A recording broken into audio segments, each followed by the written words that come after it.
नमस्कार दोस्तों, मैं अंकित आनंद करना आप सभी का स्वागत करता हूं मेरे YouTube चैनल में। दोस्तों, मैं आप सभी लोगों को आज मैं क्लास 10 लेसन नंबर 12 इलेक्ट्रिसिटी जो कि एनसीईआरटी फिजिक्स का चैप्टर है उसका मैं ओम्स लॉ, ये इस चैप्टर का सबसे इंपॉर्टेंट लॉ है। मतलब इतना इंपॉर्टेंट है कि समझ लीजिए आपने चैप्टर में एग्जाम के लिए कुछ नहीं पढ़ा, लेकिन आप फिर भी आप ये पढ़ के जाइए और 90% चांस है कि ये क्वेश्चन पूछा जाएगा, उतना इंपॉर्टेंट है। तो आप बिल्कुल इसे मिस करने की गलती ना करें और क्लास में बिल्कुल एकदम ध्यान दें। देखिए दोस्तों, मैं आपको शायद करंट कैसे फ्लो करता है, करंट का डायरेक्शन ऑफ फ्लो बताना भूल जाऊं, तो मैं आपको अभी बता देता हूं। देख लीजिए, मान लीजिए कि कोई, देखिए दोस्तों, आपको ये तो पता होगा कि ये कंडक्टर होता है, इंसुलेटर होता है, दो टाइप के होते हैं। कंडक्टर क्या होता है, कंडक्टर में इलेक्ट्रॉन, देखिए कंडक्टर क्या होता है मैं आपको बताता हूँ। ओम्स लॉ थोड़ा बाद में शुरू करते, पहले हम direction of flow of current देख लेते हैं। जैसे कि ये रहा कंडक्टर, एक मिनट रुकिए दोस्तों, ये मैं इसमें इंक भर लेता हूं।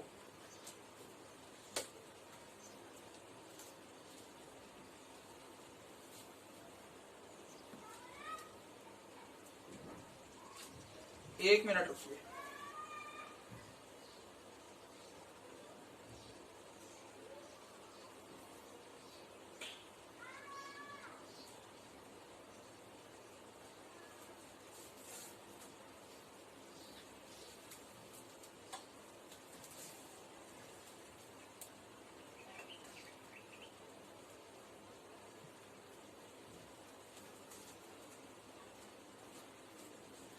चलिए देखिए दोस्तों, कंडक्टर क्या होता है। कंडक्टर वो सब्सटेंस होता है जिसमें से इलेक्ट्रिसिटी आराम से पास कर सके। मतलब वो इलेक्ट्रिसिटी को एक क्या बोलते हैं, एक ऐसा पाथ देता है जिसमें कि रेजिस्टेंस के नाम पर कुछ भी ना हो। समझ रहे हैं? जैसे कि देखिए दोस्तों, एक्चुअली में इलेक्ट्रिसिटी में फ्लो क्या करता है। Electricity is the flow of charges, ये तो बात पता है आपको। पुराने जमाने में क्या माना जाता था कि क्या बोलते हैं, ये इलेक्ट्रॉन्स फ्लो कर दे। समझ रहे? और इलेक्ट्रॉन्स कैसे फ्लो करते हैं, जैसे कि देखिए दोस्तों, ये कंडक्टर है, हाँ ये कंडक्टर है, तो इसमें जो भी इलेक्ट्रॉन्स है वो ऐसे देखिए, ऐसे ही रहा, इलेक्ट्रॉन्स इसके अंदर है। अगर ये सब के सब इलेक्ट्रॉन्स इस तरफ फ्लो कर रहे हैं, मतलब इलेक्ट्रॉन्स जिस भी डायरेक्शन में फ्लो कर रहे हैं, करंट उसके अपोजिट डायरेक्शन में फ्लो करेगी। हाँ, तो पुराने जमाने में यानी कि कन्वेंशनली ये माना जाता था कि direction of flow of current is opposite to direction of flow of electrons. यानी कि इलेक्ट्रॉन्स का जो फ्लो है, अगर इलेक्ट्रॉन्स का फ्लो इधर है यानी कि करंट इधर फ्लो करेगी, इलेक्ट्रॉन्स का फ्लो इधर है तो करंट उधर फ्लो करेगी। समझ रहे हैं कि नहीं? हाँ, लेकिन अब क्या है, अब ऐसा मानते हैं कि जहां प्रोटॉन्स फ्लो करे, देखिए अगर इलेक्ट्रॉन उधर फ्लो कर रहा है तो प्रोटॉन इधर फ्लो करेगा। हाँ या ना? आप जरा ध्यान से देखिए, पुराने जमाने क्या मानते थे, इलेक्ट्रॉन्स जहां फ्लो करे उसका अपोजिट डायरेक्शन करंट है, इलेक्ट्रॉन उधर करंट इधर। अब देखिए, इलेक्ट्रॉन अगर उधर फ्लो कर रहा है तो प्रोटॉन तो इधर फ्लो करेगा, यानी कि सबके सब प्रोटॉन इधर आ रहे हैं तो करंट भी तो इधर ही आएगा। देखिए, मतलब डायरेक्शन ऑफ करंट में कोई बदलाव नहीं आया। पहले जमाने के लोग क्या बोलते हैं, इलेक्ट्रॉन के अपोजिट डायरेक्शन को फ्लो ऑफ करंट मानते थे, अब प्रोटॉन के सेम डायरेक्शन को फ्लो ऑफ करंट मानते हैं। चलिए समझे? तो जैसे कि देखिए दोस्तों, ये कोई बैटरी है, जैसे कि ये कोई बैटरी है, यहां इसका पॉजिटिव चार्ज है, यहां इसका नेगेटिव चार्ज है। तो क्या होगा कि जो भी इसके प्रोटॉन्स है वो प्रोटॉन्स पॉजिटिव की तरफ भागेंगे। अगर पॉजिटिव की तरफ भागेंगे यानी कि करंट भी इधर ही आएगा। तो मैं जैसे आपको कोई भी सर्किट बना रहा था, यहाँ पे एक बल्ब ले लिया, यहाँ एक रेजिस्टर ले लिया, यहाँ पे एक एमीटर ले लिया, इधर यहाँ पे पैरेलल में एक वोल्ट मीटर लिया, यहां से क्या बोलते हैं एक बैटरी लगाई, यहाँ पे की है और इसे क्लोज कर दिया, यहाँ पॉजिटिव चार्ज यहाँ नेगेटिव चार्ज। जब ये की क्लोज होगा तो करंट फ्लो करेगा। करंट कैसे फ्लो करेगा, बैटरी के पॉजिटिव से करंट बाहर निकलेगा, यानी कि बैटरी के पॉजिटिव यहां से करंट बाहर निकलेगा आई, यहां जाएगा आई, यहां से निकलेगा आई आई। समझ रहे? तो आप समझे कि डायरेक्शन ऑफ करंट कैसे मैंने निकाला। डायरेक्शन ऑफ करंट इलेक्ट्रॉन के अपोजिट में होता है या प्रोटॉन के सेम डायरेक्शन में होता है। इस बात को एकदम गांठ बांध लीजिए, एकदम सेम ही बात है, कोई अंतर नहीं है इसमें। और अगर आपको सर्किट में तुरंत बनाने का है तो सर्किट में हमेशा बैटरी के पॉजिटिव से करंट को निकालिए और बैटरी के नेगेटिव से करंट अंदर जाएगा। समझे? तो चलिए दोस्तों, अब हम ओम्स लॉ की ओर बढ़ते हैं। ये चीज मैंने आपको बताना भूल गया था, इसलिए मैंने इसे पहले शुरू किया। जो ये ओम्स लॉ, ये सबसे ज्यादा इंपॉर्टेंट टॉपिक है इस चैप्टर का।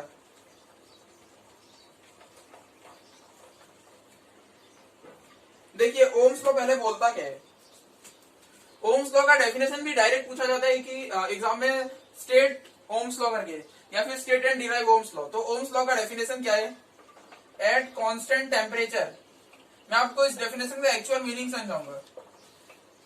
Eight constant temperature the voltage applied between two ends of a conductor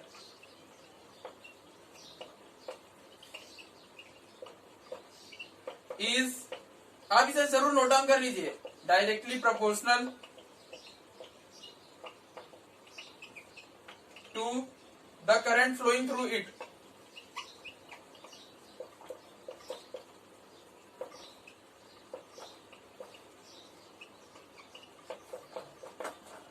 देखिए इसमें क्या कहा गया है कि एट कांस्टेंट टेम्परेचर, यानी कि दोस्तों टेम्परेचर कांस्टेंट रहे। अगर समझ लीजिए 37 डिग्री सेल्सियस है तो वही टेम्परेचर है, मतलब पूरा एक्सपेरिमेंट में टेम्परेचर बिल्कुल फिक्स रहेगा। जब टेम्परेचर कांस्टेंट रहेगा, जब टेम्परेचर फिक्स रहेगा। चलिए अब ऐसा कीजिए, आप पहले लिख ही लीजिए, मैं बाद में समझाता हूं।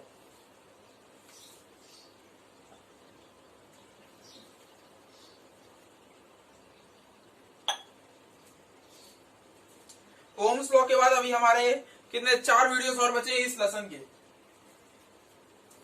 इसके बाद मैं शायद बायो का लाइफ प्रोसेस या फिर मैथ्स का रियल नंबर देखूंगा, कौन सा चालू कर रहे हैं। ठीक है दोस्तों, देखिए इसमें क्या कहा गया है, एट कांस्टेंट टेम्परेचर, मतलब अगर आपने आंसर में ये कीवर्ड नहीं लिखा है तो आपका आंसर मतलब कोई वैल्यू नहीं रखता है। टेम्परेचर हमेशा कांस्टेंट रहे, यानी कि समझ लीजिए 37 है तो 37 डिग्री सेल्सियस ही रहे। The voltage applied between the two ends of a conductor, यानी कि देखिए दोस्तों कंडक्टर कुछ भी हो सकता है जो कि मतलब इलेक्ट्रिसिटी कंडक्ट कर रहे। जैसे कि मान लीजिए बल्ब ही है, बल्ब के जो 2 एंड हैं, इन दोनों के बीच में जो वोल्टेज होगा, वोल्टेज का डिफरेंस, ये डायरेक्टली प्रोपोर्शनल होगा। जो वोल्टेज का डिफरेंस होगा ये डायरेक्टली प्रोपोर्शनल होगा to the current flowing through it, यानी कि इसमें जितना करंट जा रहा है। टेम्परेचर जब कांस्टेंट रहेगा तो कंडक्टर के जो 2 एंड्स होंगे, उन दोनों के बीच में जितना भी पोटेंशियल डिफरेंस है वो डायरेक्टली प्रोपोर्शनल होगा करंट जितना उसमें से बह रहा है। हाँ या ना? देखिए टेम्परेचर कांस्टेंट, कंडक्टर का 2 एंड्स का बीच में जो भी पोटेंशियल डिफरेंस है वो डायरेक्टली प्रोपोर्शनल होगा कितना करंट उसमें से बह रहा है। तो V is directly proportional to I। वैसे असली में मैंने देखिए दोस्तों, मैंने गलती कर दी है स्टेटमेंट लिखने में। असली में ये उल्टा होता है, ठीक है, माफी चाहूंगा। मतलब ये बात भी सही है लेकिन ये थोड़ा बाद में आएगी, इसका एक्चुअल वो डेफिनेशन नहीं है जो मैं कहना चाह रहा हूं। At constant temperature the current flowing through a conductor is directly proportional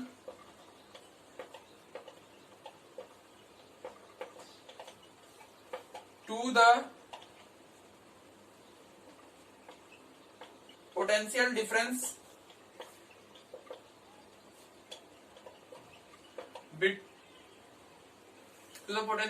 between the ends of conductor।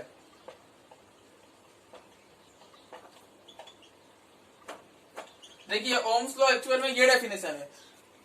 देखिए ये बात अभी आएगी लेकिन ये थोड़ी देर बाद आएगी। इसमें क्या कह रही है कि कांस्टेंट टेम्परेचर है, टेम्परेचर कांस्टेंट है, तो जितना करंट बह रहा है एक कंडक्टर से, यानी कि करंट अगर इसमें I बह रहा है, ये करंट डायरेक्टली प्रोपोर्शनल होगा इसके दोनों एंड्स के बीच में जितना पोटेंशियल डिफरेंस है। देखिए दोस्तों करंट जितना इसमें से बहेगा, करंट डायरेक्टली प्रोपोर्शनल होगा कितना पोटेंशियल डिफरेंस है। तो इसका मैं उल्टा भी, मतलब इसका मतलब क्या होगा, अगर पोटेंशियल डिफरेंस बढ़ा तो करंट भी बढ़ गया, पोटेंशियल डिफरेंस कम हुआ तो करंट कम हुआ। हाँ या ना? यहाँ पे जरा ध्यान दीजिए, ये बहुत इंपॉर्टेंट चीज बता रहा हूँ मैं आपको। आप समझेंगे नहीं, पोटेंशियल डिफरेंस बढ़ेगा तो करंट बढ़ेगा, ये कम होगा तो करंट भी कम होगा। मैं इसको बस उल्टा कर दिया कि potential difference is directly proportional to I, इसमें कोई चेंज नहीं है। अब अगर देखिए दोस्तों, मैं ये प्रोपोर्शनलिटी का साइन हटाऊंगा तो आपने 9th में पढ़ा होगा, जैसे कि ग्रेविटेशन में प्रोपोर्शनलिटी हटाते हैं तो एक कांस्टेंट आता है, कांस्टेंट आता है कि नहीं, वैसे यहाँ पे कांस्टेंट आएगा आर आई। ये जो आर है इसे कहेंगे हम कांस्टेंट, और इसी का नाम है रेजिस्टेंस। तो इसे जरा चेंज कर ले तो V equal to I R, हाँ या ना। अब इसी को लोग ओम्स लॉ का फॉर्मूला बोलता है। वैसे ओम्स लॉ असली में ये स्टेटमेंट है, और इसे मतलब डिराइव करेंगे तो यही हो जाएगा। तो देखिए मैं आपको वापस से ओम्स लॉ बताता हूँ। ओम्स लॉ क्या कहता है कि अगर जो भी एक्सपेरिमेंट हम कर रहे हैं उसमें हमने टेम्परेचर कांस्टेंट कर दिया, टेम्परेचर ना बढ़े ना घटे, तो जो भी कंडक्टर होगा उसमें जितना करंट जा रहा है वो करंट डायरेक्टली प्रोपोर्शनल होगा इसका कितना पोटेंशियल डिफरेंस है इसके दो एंड्स का। इसे उल्टा किया तो V is directly proportional to I. अब इसे क्या बोलते हैं, प्रोपोर्शनल हटाएंगे तो V equal to R I या फिर V equal to I R, हाँ है ना। दोस्तों आप इतना नोट कर लिया कि नहीं, जल्दी करिए। ये आर ही है वो कांस्टेंट, या इसी को कहते हैं रेजिस्टेंस।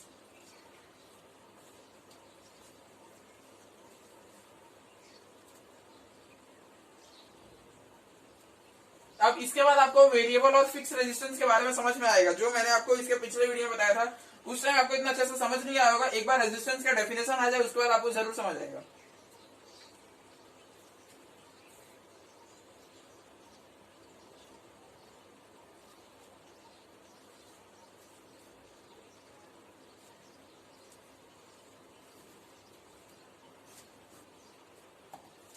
चलिए तो देखिए दोस्तों, ये फॉर्मूला आप नोट डाउन कर लीजिए, V equal to I R. हाँ, अब जरा हम इसके क्या बोलते हैं रेजिस्टेंस की वैल्यूज के मतलब वैल्यूज नहीं, ऐसा यूनिट ये सब देखते हैं। ओम्स लॉ का देखिए दोस्तों, स्टेटमेंट पूछा जाता है, और स्टेटमेंट नहीं पूछेगा तो फिर डेरिवेशन, मतलब कुछ ना कुछ तो पूछेगा। और अगर ये दोनों में से कुछ नहीं पूछा तो आप देखेंगे आपका पूरा चैप्टर एक तरह से ओम्स लॉ पे बेस्ड है। अभी आपको जैसे ही आपके इक्वेशन सॉल्व करने आएंगे तब देखिए V equal to I R, ये था फॉर्मूला।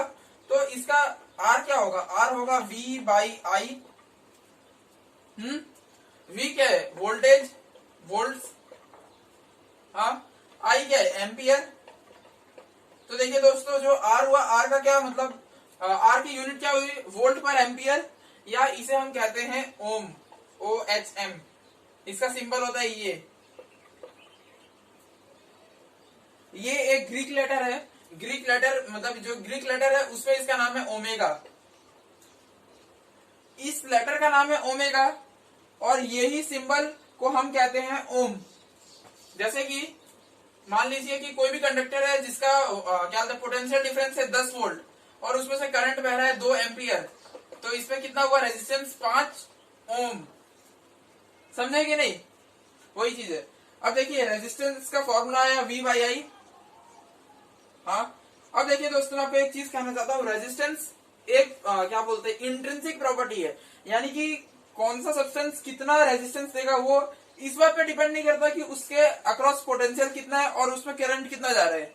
वो आपको लगेगा कि सेम है, लेकिन आप देखेंगे कि ऐसा नहीं होता। रेजिस्टेंस किसी दूसरे चीजों पर डिपेंड करता है, रेजिस्टेंस V और I पर डिपेंड नहीं करता। रेजिस्टेंस इसमें डिपेंड करता है, वो अगला मतलब वो अगला वीडियो का टॉपिक है।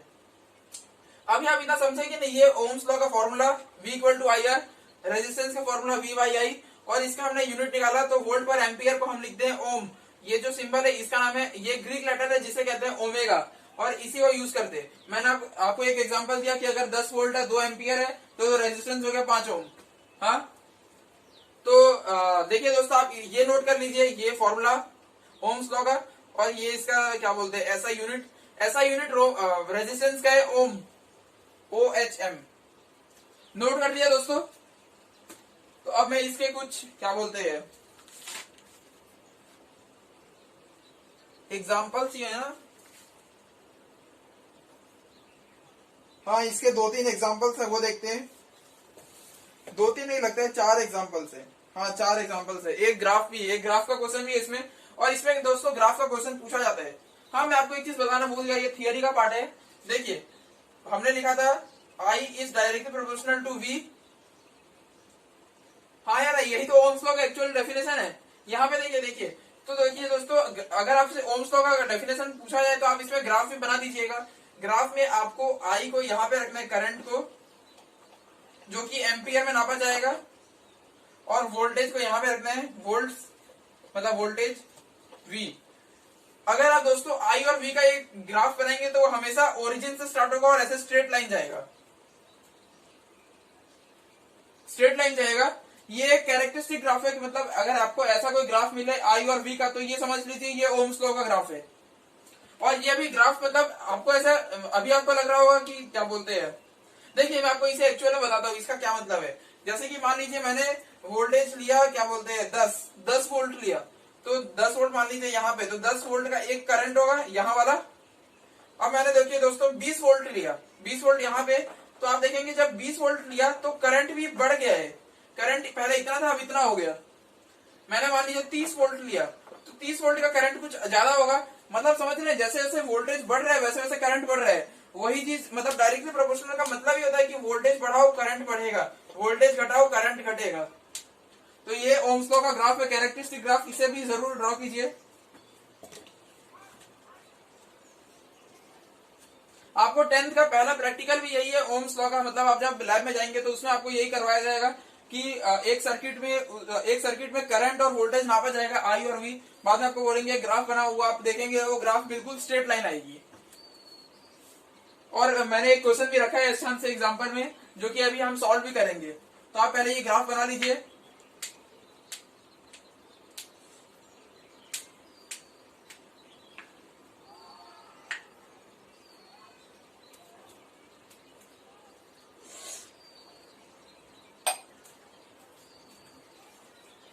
एक मिनट रुकिए दोस्तों, मैं पानी भर के लाता हूँ, यहाँ पानी खत्म हो गई।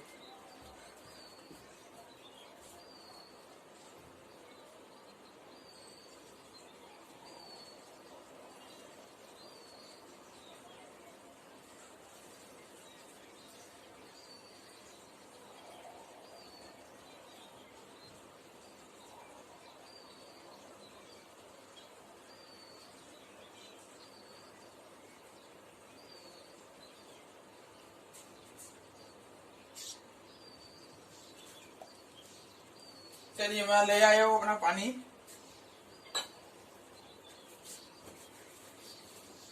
जल्दी से मैं माइक लगाता हूँ।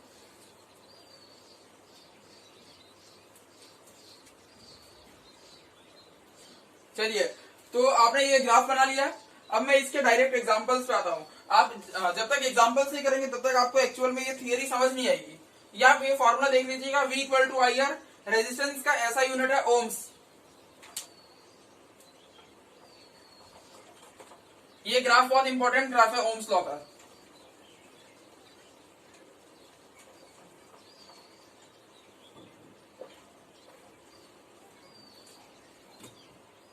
चलिए, तो दोस्तों मैं एस चांद के एग्जांपल्स पे आता हूँ। एस चांद मतलब साइंस के लिए 9-10 में काफी सही बुक है। चलिए दोस्तों, इसका क्वेश्चन क्या है, potential difference between 2 points of a wire. यानी कि देखिए एक वायर है जिसके पोटेंशियल डिफरेंस दिए गए 2 पॉइंट्स के बीच में, यानी कि 2 पॉइंट्स है। मैंने आपको बताया था कि वायर भी एक तरह का रेजिस्टेंस ही होता है। एक वायर है जिसके 2 पॉइंट्स के बीच में जो पोटेंशियल डिफरेंस है वो 0.1 वोल्ट है। और यहाँ पे लिखा है कि वायर कैरिंग 2 एम्पियर करंट, यानी कि दोस्तों इसमें 2 एम्पियर करंट जा रहे हैं। हाँ, इसका पोटेंशियल डिफरेंस है 0.1 वोल्ट। अब क्या पूछा है, calculate the resistance between these points, यानी कि वायर, ये वाली वायर इन दोनों पॉइंट के बीच में कितना रेजिस्टेंस दे रही है, हमें वो बताना है। रेजिस्टेंस यानी कि रुकावट, अवरोध। एकदम सिंपल सा है, V equal to I R. V और I हमें दिया गया, हमें सीधा रेजिस्टेंस निकालना है। R कितना होगा, V बाई आई। V कितना हो गया, 0.1/2। अब देखेंगे 0.1 यानी कि 1 इंटू 10। अब ये हो गया 1/20, तो डिवाइड करते हैं 20/1।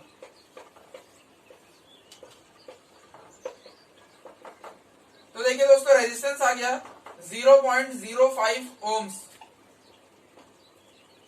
बहुत ही सिंपल क्वेश्चन था। ऐसे ही क्वेश्चन आते हैं एग्जाम में। बच्चे क्या करते हैं, फॉर्मूला देखते नहीं है, बाद में फिर नहीं बनता है। चलिए सेकंड क्वेश्चन इस वीडियो का।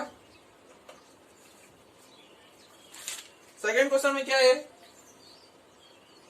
A simple electric circuit has a 24 volt battery. एक सर्किट है, जो भी सर्किट है उसमें बैटरी का वोल्टेज है 24 volt and a resistor of 60 ohms. यानी कि देखिए दोस्तों, जो एक सर्किट है उसमें एक रेजिस्टर है जिसका रेजिस्टेंस है 60 ओम्स। हाँ, सर्किट में बैटरी का पोटेंशियल डिफरेंस है 24 वोल्ट, सर्किट में रेजिस्टेंस है 60 ओम्स का। अब क्या पूछा है, what will be the current in the circuit, यानी कि उस सर्किट में से करंट कितना जाएगा। फिर हाँ ठीक है, हमसे ये पूछा है। मतलब ये सब एकदम सस्ते सवाल में आप गिन सकते हैं। V equal to I R, हाँ है ना, V equal to I R. V कितना है 24 वोल्ट, I हमें निकालना है, रेजिस्टेंस कितना है 60 ओम्स। तो देखिए दोस्तों I कितना हो जाएगा, I हो जाएगा 24/60। हाँ देखिए, अब मैं इसे 6 से काटता हूँ, 6 4 जा 6 10 जा, यानी कि दोस्तों I आ गया 0.4 एम्पियर। करंट को तो एम्पियर में नापा जाता है ना। बहुत ही सिंपल सवाल था।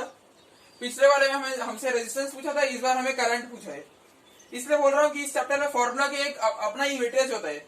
जैसे कि इलेक्ट्रिक करंट का formula I equal to Q by T, फिर पोटेंशियल डिफरेंस का एक फॉर्मूला है V equal to W by Q. यहाँ पे एक और फॉर्मूला है V equal to I are.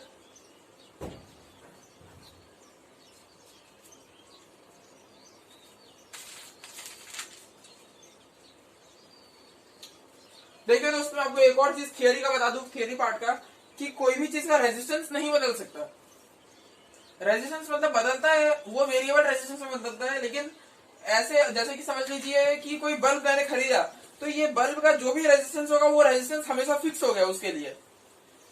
समझ रहे हैं, रेजिस्टेंस नहीं बदलता। ये बात अभी आपको नेक्स्ट क्वेश्चन में पता चलेगी।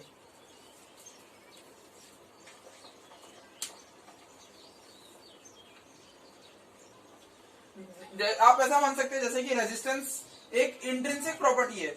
मास कभी नहीं बदलता, वेट बदल सकता है, मास नहीं बदलता। वैसे ही रेजिस्टेंस नहीं बदलता। रेजिस्टेंस के कुछ फैक्टर्स होते हैं, अगर वो फैक्टर बदले जाएंगे तो ही बदलेगा। मतलब रेजिस्टेंस ऐसे नहीं बदलता कि मैंने वोल्टेज बढ़ा दिया, करंट घटा दिया, ये सबसे नहीं बदलेगा। रेजिस्टेंस उतना ही रहेगा। रेजिस्टेंस एक अलग चीजों में से बदलता है, जो कि अभी आप नेक्स्ट वीडियो में पढ़ेंगे। क्योंकि ऐसा क्वेश्चन आता है कि रेजिस्टेंस किन किन चीजों से अफेक्ट होता है, किन किन चीजों से बदला जा सकता है। अगर आपने वहां पे V equal to I R सोच के रेजिस्टेंस का लिख दिया कि वो वोल्टेज और करंट से बदलता है, तो आपके हो गए 0 मार्क्स। चलिए, तो अब हम इसके थर्ड क्वेश्चन पे आते हैं। इस वीडियो का थर्ड क्वेश्चन क्या है, an electric iron draws a current of 3.4 ampere. यानी कि देखिए दोस्तों, एक आयरन है जिससे हम अपने कपड़े मतलब इस्त्री मारते हैं, वो इतना 3.4 एम्पियर का करंट यूज करते हैं from the 220 volt supply line. यानी कि मतलब घर में जो सप्लाई लाइन आती है, घर में जो क्या बोलते हैं, घर में जो इलेक्ट्रिसिटी आती है वो 220 वोल्ट की होती है। तो वहां के सप्लाई लाइन से वो इतना करंट यूज कर रहे हैं। हमसे क्या पूछोगे, what current will this electric iron draw when connected to 110 electric volt line. देखिए, मैं आपको बताता हूं इसमें क्या कहा गया है कि जो एक आयरन है, आयरन ऐसा ही होता है ना कि यहाँ पे इसका प्लग हो गया, छोड़िए। तो जो ये आयरन है, हमसे क्या कहा गया है कि आयरन 220 वोल्ट लाइन से इतना करंट यूज करता है। अगर हमने उसे 110 वोल्ट लाइन दिया तो वो कितना करंट यूज करेगा। जैसे कि देखिए दोस्तों, इंडिया में जो भी आपके घर में लाइट आती है, इलेक्ट्रिसिटी आती है, उसका इतना वोल्टेज होता है। अमेरिका में जो लाइट आती है ना, यूएसए में, उसमें इतना होता है। हमसे क्या पूछा गया है, आप ऐसा समझ सकते हैं जैसे कि आपने एक आयरन लिया, इंडिया में खरीदा, उसका मतलब इतना है नॉर्मल आई और वी का यूसेज। आप उसे अमेरिका लेकर गए, वहां पे वोल्टेज 110 मिलता है, तो वहां पे वो कितना करंट यूज करेगा। समझ रहे हैं, ठीक है। तो इसको आप निकालने के लिए आप सोचेंगे ऐसा कुछ, तो मतलब अब तक ऐसा कोई कंसेप्ट नहीं आया। देखिए दोस्तों, V equal to I R लगाइए। V equal to I R से V और I दिया है तो आपको रेजिस्टेंस मिल जाएगा। मैंने अभी कहा रेजिस्टेंस कभी चेंज नहीं होता V और I से, मतलब अगर वहां पे V चेंज भी हो गया तो भी रेजिस्टेंस नहीं बदलेगा। यहाँ का जो रेजिस्टेंस है वो वहां पे रहेगा, हाँ या ना। देखिए रेजिस्टेंस केवल और केवल लेंथ, एरिया और क्या बोल सकते हैं रेजिस्टिविटी, ये एक अलग टॉपिक है, इन्हीं चीजों से बदलता है। रेजिस्टेंस कभी भी तब बदलेगा जब आपको ऐसा कहा जाए कि लेंथ कम कर दिया, एरिया बढ़ा दिया, ये सब जो होता है ना उससे बदलता है। ये असली में नेक्स्ट वीडियो का टॉपिक है, इसलिए आपको समझ नहीं आ रहा होगा, लेकिन आप ये बात ध्यान रखिए कि रेजिस्टेंस कभी भी वोल्टेज के चेंज से नहीं बदलता है। हाँ, तो अगर मैंने यहाँ पे जो रेजिस्टेंस निकाला वही रेजिस्टेंस वहां भी कैरी फॉरवर्ड होगा, ठीक है। तो यहाँ पे कितना है, ये 220 है, is equal to 3.4 into R. तो देखिए दोस्तों रेजिस्टेंस कितना हो गया, रेजिस्टेंस हो गया 220 अपॉन 3.4, और रेजिस्टेंस की यूनिट क्या होगी, ओमेगा, मतलब ओम्स। आपको समझ आ रहा है या नींद आ रही है? तो ये हुआ रेजिस्टेंस का मतलब इंडिया क्या बोलते हैं, ये आयरन का रेजिस्टेंस ये हुआ। मैं इसे सॉल्व इसलिए नहीं कर रहा हूँ क्योंकि मुझे पता है कि वो वहां पे कटने वाला है, समझ रहे हैं, ठीक है। ये रेजिस्टेंस हुआ 220 अपॉन 3.4 ओम्स। अब देखिए हमें वहां पूछा है कि वो कितना करंट वहां यूज करेगा, वो आप देखेंगे V equal to I R से रेजिस्टेंस तो यही जाएगा, वहां पे वोल्टेज दिया ही है तो हमें बस करंट निकालना है, एकदम सिंपल क्वेश्चन है, ठीक है। तो ये हो जाएगा 110 इज इक्वल टू आई तो हमें निकालना है, और रेजिस्टेंस यही सेम रहेगा, रेजिस्टेंस कभी भी नहीं बदलेगा जब तक ये तीनों फैक्टर नहीं बदलेते हैं। मैं इसका पॉइंट हटा के 1 0 ऊपर बढ़ा देता हूँ। तो देखिए दोस्तों मुझे आई निकालना है, आई कितना होगा 110 इंटू 34 अपॉन 2200, हाँ या ना। 1 0 कट गया, 11 1 जा, 11 2 जा, 11 0 जा, 2 से काटते हैं 2 10 जा, 2 17 जा। देखिए दोस्तों करंट आया 1.7 एम्पियर, आया कि नहीं, एकदम से। देखिए आपको क्वेश्चन सच में ये हार्ड जैसा लग रहा होगा, लेकिन मैं आपको बताता हूं इसमें क्या कहा गया है कि एक आयरन है जो कि इतने वोल्ट पे इतना करंट यूज करता है, अगर हम उसका वोल्टेज चेंज कर दे तो कितना यूज करेगा, वोल्टेज चेंज कर देंगे तो कितना यूज करेगा। इसको निकालने के लिए पहले आप रेजिस्टेंस निकालिए, क्योंकि रेजिस्टेंस वोल्टेज या करंट के चेंज होने से नहीं बदलता है, रेजिस्टेंस केवल और केवल लेंथ, एरिया या रेजिस्टिविटी के बदलने से बदलता है। और हमें तो दिया गया वोल्टेज बदल रहा है, यानी कि रेजिस्टेंस तो सेम ही रहेगा, और रेजिस्टेंस सेम रहेगा तो वहां पे हम यूज कर ले और वहां का करंट निकाल ले। तो आपको ये समझ आया या नहीं? चलिए आप इसे जरूर नोट डाउन कर लीजिए जल्दी से, ये इंपॉर्टेंट क्वेश्चन है, इंपॉर्टेंट इन द सेंस की मतलब ये पूछा जा सकता है उस टाइप का इंपॉर्टेंट है ये।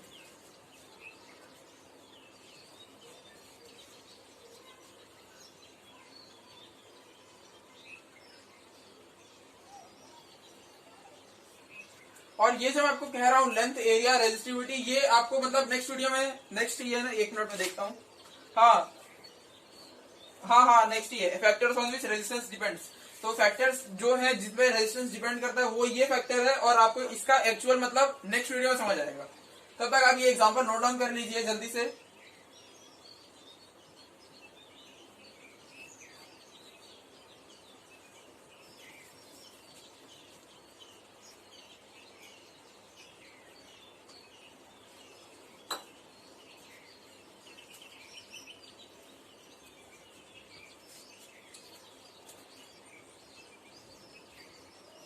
चलिए दोस्तों अब इस वीडियो के लास्ट क्वेश्चन जो कि ग्राफ क्वेश्चन है, और ग्राफ का ओम्स लॉ में एक अलग ही इंपॉर्टेंस है। आपने देखा था IV ग्राफ जो कि स्ट्रेट लाइन होती है, इसका इंपॉर्टेंस इतना ज्यादा है कि बच्चे इसे प्रैक्टिकल में करते हैं, मतलब स्कूल में 10th में करवाया जाता है, पहला प्रैक्टिकल यही होता है फिजिक्स का।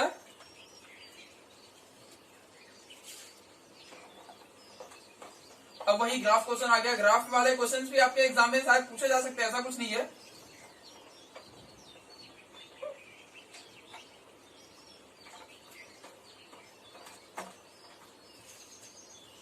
देखिए ग्राफ का क्या क्वेश्चन है,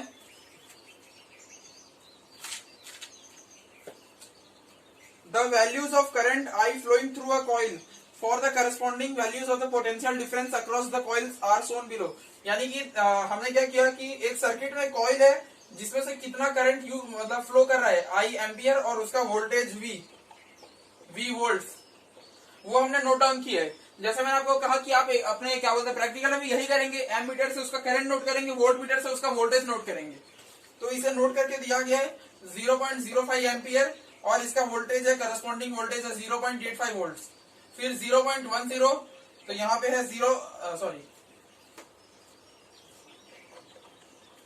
यहाँ पे कितना है 1.70। फिर यहाँ पे कितना है 0.20 तो इधर पे वैल्यू है 3.50। फिर यहाँ है 0.30 तो यहाँ है 5.00 और यहाँ पे है 0.40, यहाँ पे है 6.80। हमसे क्या कहा गया कि मतलब हमने कॉइल में कितना करंट फ्लो है और कॉइल का कितना पोटेंशियल डिफरेंस है वो लिखा। अब हमें क्या निकालना है, plot a graph between V and I, यानी कि वी और आई के बीच में ग्राफ बनाना है और and calculate the resistance of the coil. हमें जो ग्राफ बनाएंगे उससे हमें रेजिस्टेंस भी निकालना है, समझ रहे हैं। अब ग्राफ बनाना है वी और आई के बीच में।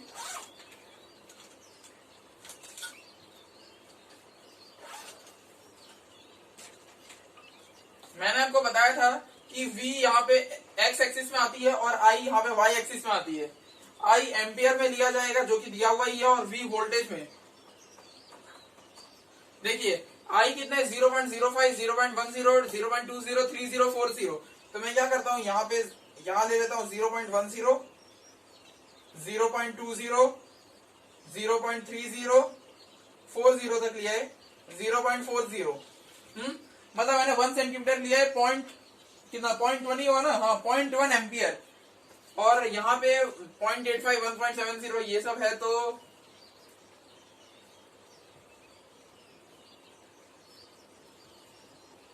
इसको कितना ले,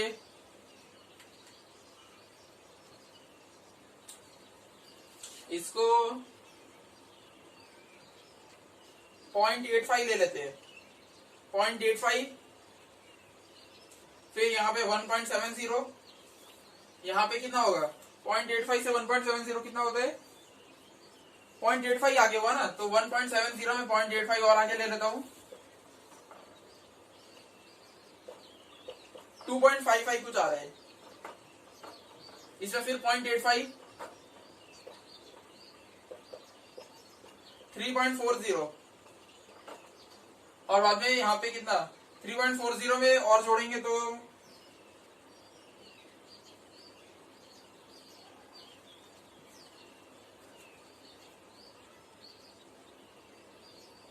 3.40 में एक और जोड़ते हैं। ये वैल्यूज तो हाँ वैल्यूज तो सही है। 0.85 कितना होगा 4.25, यहाँ पे और एक जोड़ दें 4.25 में 0.85,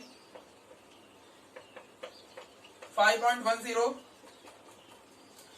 देखिए दोस्तों अब जब आप इसे प्लॉट करेंगे तो 0.05 यानी कि ये इसका आधा है और 0.85 यहां से शुरू होगा ग्राफ, फिर 0.10 और 1.70, फिर 0.20, 3.5 यहाँ पे कुछ आएगा।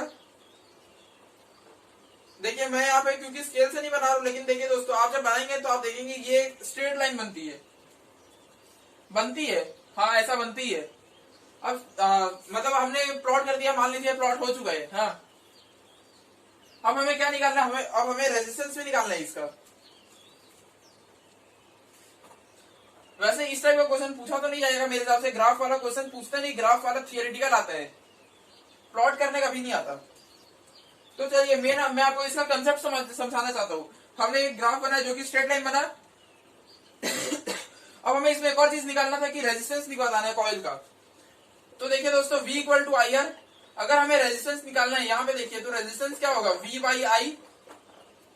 हाँ मैं क्या करूंगा कोई भी V, जैसे कि मैंने V ले लिया यही 6.80 और उसके सामने वाला I यानी कि 0.40, क्या मैं इन दोनों को डिवाइड करूंगा तो मुझे रेजिस्टेंस मिल जाएगा। हाँ या ना, मिल जाएगा। इसका डेसिमल हटाइए और यहाँ पे 2 0 लगाइए, इसका डेसिमल हटाइए और यहाँ पे 2 0, तो ये दोनों तो कट गए, ये भी कट गया, ये 17 4 था। तो देखिए दोस्तों रेजिस्टेंस कितना आ गया 17 ओम्स। हाँ या ना, बहुत ही सिंपल सा वाला। ये देखिए मैं बताता हूँ, ये प्लॉटिंग वाला आएगा नहीं आपको। प्लॉटिंग आएगा तो बस आपको स्केल थोड़े ध्यान से देखना है। मतलब मेन प्लॉटिंग का काम क्या, आपको ये बताना कि एक स्ट्रेट लाइन बनती है ग्राफ, और आपको मेन रेजिस्टेंस निकालना है। रेजिस्टेंस आप जरूरी नहीं कि आप इससे ही निकालिए, आप इन दोनों से भी निकाल सकते हैं। इन दोनों का डिवाइड कीजिए यही आएगा, इन दोनों का डिवाइड कीजिए यही आएगा, इन दोनों का डिवाइड कीजिए यही आएगा। देखिए 17 5 से 85, मतलब समझ रहे हैं ना। ये जरूरी नहीं कि आप यही वैल्यू ले जो मैंने लिया है, आप इन दोनों में लेंगे, इन दोनों में कोई भी लेंगे तो उतना ही वैल्यू आएगा। चलिए, तो आपने ये कंसेप्ट समझा कि नहीं दोस्तों। ये ओम्स लॉ वाला जो ये वीडियो, ये इस चैप्टर का सबसे इंपॉर्टेंट वीडियो है। इसके आपको मतलब डायरेक्ट क्या बोलते हैं, बोर्ड एग्जाम्स में भी स्टेटमेंट पूछे जाते हैं, फिर अपने स्कूल एग्जाम्स में भी क्या बोलते हैं, इसके ग्राफ बनवाने आ सकता है, या फिर डेरिवेशन करने, या इसका डेफिनेशन ही पूछा जाएगा। और अगर ये तीनों में से कुछ नहीं पूछा गया तो इसके एग्जाम्पल तो जरूर आएंगे ही आएंगे। चलिए दोस्तों, धन्यवाद। ये वीडियो यहीं पे एंड करते हैं। अगले वीडियो में मैं आपको रेजिस्टेंस किन फैक्टर्स पे डिपेंड करता है वो बताऊंगा। धन्यवाद दोस्तों। जय हिंद, जय भारत।